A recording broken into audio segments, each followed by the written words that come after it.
Gestų kalbos mažas vaikas pramoksta natūraliai, kaip ir visi žmonės. Vėliau šios kalbos gilinamasi specialiuose ikimokyklinėse įstaigose ir ugdymo centruose. Kaip ir girdintiesiems reikia mokytis lietuvių kalbos, taip ir kurtiesiems reikia mokintis gestų kalbos. Gestų kalba yra išleisti ir visų įvairių sričių žodynai, daug metodinės medžiagos, parengtos mokymo priemonės, mokymo metodikos. Visą tai rengiant dalyvavo ir patys kurtėjai, kurie yra baigę aukštosius mokslus ir puikiai moka gestų kalbą. Gestų kalbos vaikus mokyti reikia, nes jie giliau susipažįsta su šia kalba, išmoks ją taisyklingai vartoti. Gestų kalba palengvina lietuvių žodinės kalbos mokymasi ir jos dėka vaikai geriau įsisavina informaciją, geriau pažįsta pasaulį ir tai leidžia jiems tapti pilnaverčiais. Šios kalbos dabar mokinasi kurčiųjų vaikų tėvai, medikai, policininkai, pedagogai, socialiniai darbuotojai, studentai, gaisrininkai, bendrosios pagalbos darbuotojai ir kiti suinteresuoti asmenys.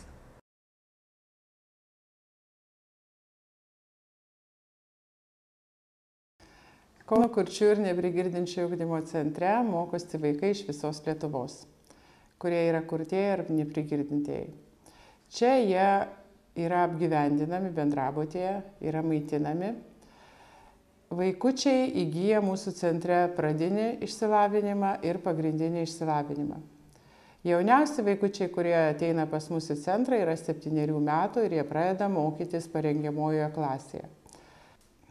Mūsų centre vaikai mokosi tų pačių bendrojo lavinimo dalykų, kaip ir bendrojo lavinimo mokykloje. Tačiau šalia to jie turi papildomus mokomuosius dalykus. Tai yra, pavyzdžiui, lietuvių gestų kalba. Lietuvių gestų kalbos jie mokosi atskirose pamokose, nes kurčiųjų gimtoji kalba yra gestų kalba.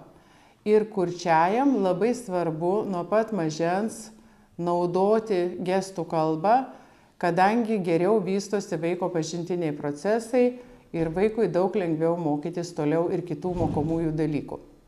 2007 metais Švietimo ir mokslo ministro įsakymu buvo patvirtinta dvikalbio kurčiųjų ugdymo metodika, kurioje ir yra minima tai, kaip svarbu mokyti kurčią vaiką lietuvių gestų kalbos, o taip pat mokyti ir naudojant lietuvių gestų kalbą kaip pagalbinę priemonę.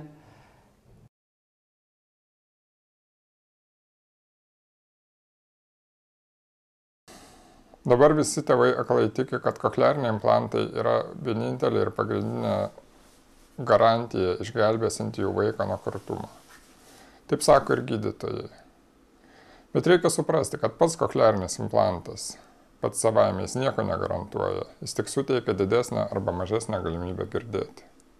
Netgi jeigu operacija pavyksta sėkmingai ir su vaiku dirba patys geriausi specialistai, o tai būna toli gražu ne visada.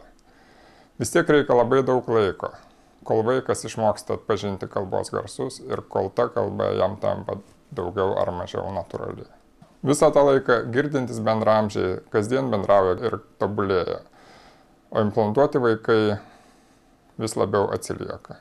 Todėl būtina suvokti, kad vienintelė garantija visaverčiam kalbinio mąstymo vystymuisi yra gestų kalba, kuri kurčiam vaikui yra natūraliai prieinama, jeigu tam sudaromos tinkamos sąlygos.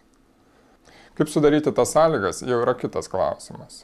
Žinoma, tėvai gali intensyviai mokytis gestų kalbos ir jie tikrai ras tam laiko, jeigu myli savo vaiką. Be to, galima ieškoti kurčios auklės, kurčių draugų, pagaliau yra kurčių darželiai, mokyklos. Svarbu nepainioti, kas suteikia 100% garantiją, o kas tai yra papildomas galimybės.